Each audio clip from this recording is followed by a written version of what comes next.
First, though, Amy Bass graduated from Bates College in Lewiston, but it wasn't until she returned more than 20 years later to write a book that she found the true heartbeat of the community. Her book is One Goal, a coach, a team, and the game that brought a divided town together. It tells the story of the 2015 Lewiston High School boys soccer team.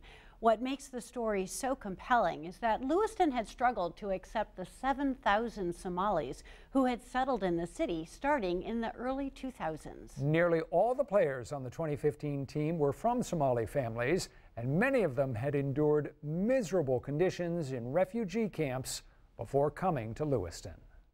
Getting to a refugee camp is a story of survival. So these are people, families who had fled, been pushed out of where they were because of civil war, famine, drought, and had to survive in refugee life, which is a very difficult life. One of the players on the Lewiston High School soccer team who had basically grown up in a refugee camp in Kenya, 350,000 people there, and you write, when he was just 3 years old, he saw one of his best friends digging through his own excrement to find something, anything to eat.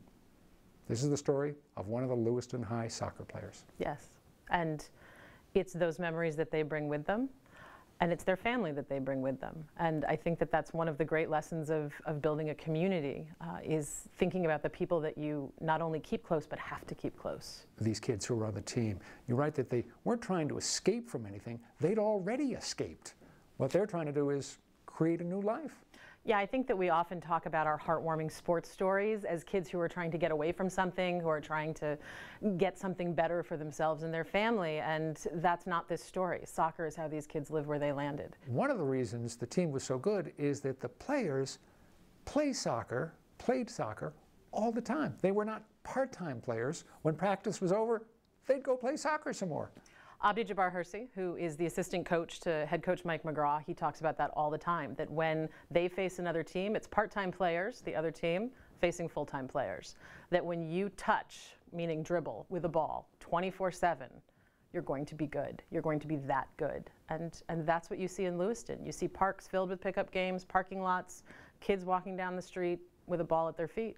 The kids are remarkable. Their stories are extraordinary, but Coach Mike McGraw is an amazing figure. You were drawn to him right from the beginning, I take it? McGraw is a natural storyteller. He's Lewiston born and bred. And I think one of the most remarkable things about him is he's a learner and he's a listener. He knew how to strategize and mobilize this community, pulling in community coaches, someone like Abdullahi Abdi, who works with so many of these kids and is the middle school coach. And I give a lot of credit to Mike that he figured out not how to just acknowledge the difference that was emerging on his roster, but capitalize on it. One of the kids had a line, if I remember correctly, coach doesn't care what we look like as long as we keep passing the ball. Pass the ball. It's unique in that way as a sport. You don't have special squads and you don't have an offense, defense coming on and off the field. They're out there working together. So putting that word, and I think it's a word that comes out of all of their mouths more than anything else, from the sideline, together. Putting that into play is how you play good soccer. It's how you win soccer. So to win this game, you had to do it together. When Lewiston was playing the other high schools in Maine, it was commonplace for the Lewiston players to be the subject of racial slurs and racial taunts. The N-word used a lot. They were told, in effect, go home to where you came from. Yes. How did they deal with that?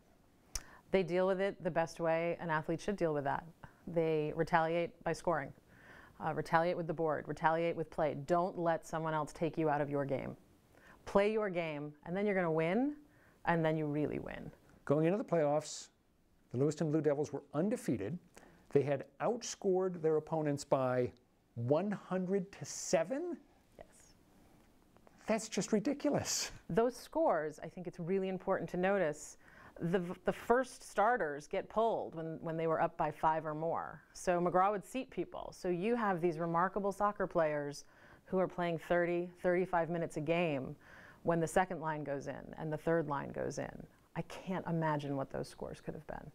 The team made it to the state championship. At that point in that game, the kids were really feeling the pressure, weren't they? Yeah, and they had a lot of attention on them. There were a lot of folks writing about them. They had a national ranking, the only team in Maine to be nationally ranked. So USA Today, Lewiston Blue Devils is sitting right there on that list. Coach told them that, and he said they responded, "Where are we ranked in the world?" So they had that idea that there were a lot of eyes on them, but they had one goal, and that was to win.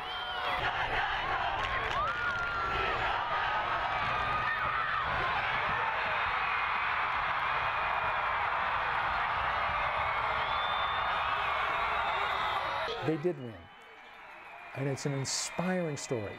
What was the effect on the Lewiston community? You know, 4,500 people were at that game. There'd never been that kind of a crowd at a soccer game in Maine before. Those are football numbers.